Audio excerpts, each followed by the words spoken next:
supplemental instruction video series for Chemistry 121. Today we're going to be talking about scientific notation. Scientific notation? Oh, hello there, Joey. Hey, Kevin. I'm Smokey, and we're going to be presenting this episode for you guys today. That's right. So, scientific notation, what's all that about? Well, scientific notation is a really useful way to represent really, really small numbers or really, really big numbers. Okay, so if I have like a really massive number, like say 1 trillion, there's a way that I can write that in a small, compacted way. That's correct. Well, let's see how that works. All right. Well, let's take a trillion. Okay. Let's write it out. So, a lot of zeros. That is a lot of zeros, which is why we have this system in the first place. Now, this is a trillion. Now, I don't know about you. I don't want to write all those zeros all the time. No, I like being lazy. Yeah, so scientists being how they are, they developed a way to be lazy and boil it down to this. 1 times 10 to the 12. Okay, how did you get that? Because that looks really weird to me. Okay, well, this 1, that's the non-zero digit that's not 0. And then what this 10 to the 12 means is the number of places after that non-zero digit. Oh, okay, so the 1 basically tells you these numbers that come before all the zeros, and then this exponent up here tells you the actual number of zeros in the big number. Yep. Okay, got it. So what happens then if we have, like, say, more non-zero numbers in the beginning, like maybe 592 or something like that? Okay, let's work with that. Let's take 592 million. Okay. So if you were to take a wild guess, what would you say that is? Well, if we're going to follow the same pattern here, I'm going to say 592 times 10 to the, let's see, there's 6 zeros there, so it'll be times 10 to the 6th. That looks good to me. That's still pretty shorthand. Yeah, but unfortunately it's not quite right. How so? See, the thing with scientific notation is that this number right here has to be between 1 and 10.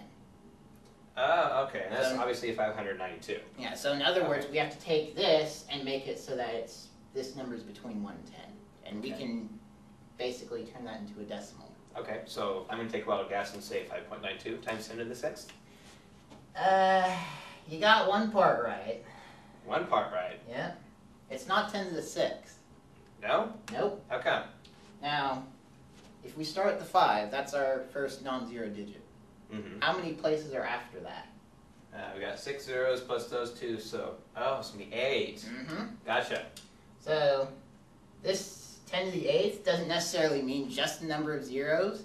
It generally encompasses how many places are after that first non-zero digit. Okay. That makes sense. Cool. Okay, so this is for the really big numbers, but I know you also said that you can use scientific notation for really small numbers. That's correct. Okay, so let's see some of those then. Okay. So let's take, for example, 0.00008. That's a pretty small number, wouldn't you say? Yeah, I would say so.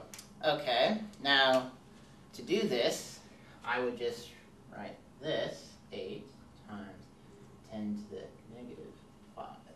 Negative 5. Negative 5. How can we do negative 5?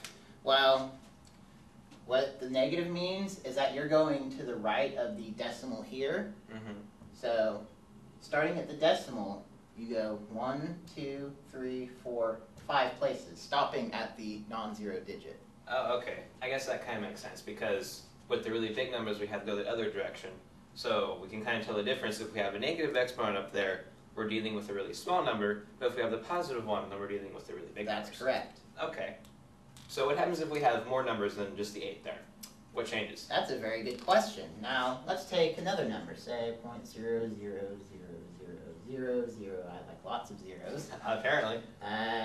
2, 4, 3. All right, let's work with that. Now, if you were to hazard a guess, what would you say that is?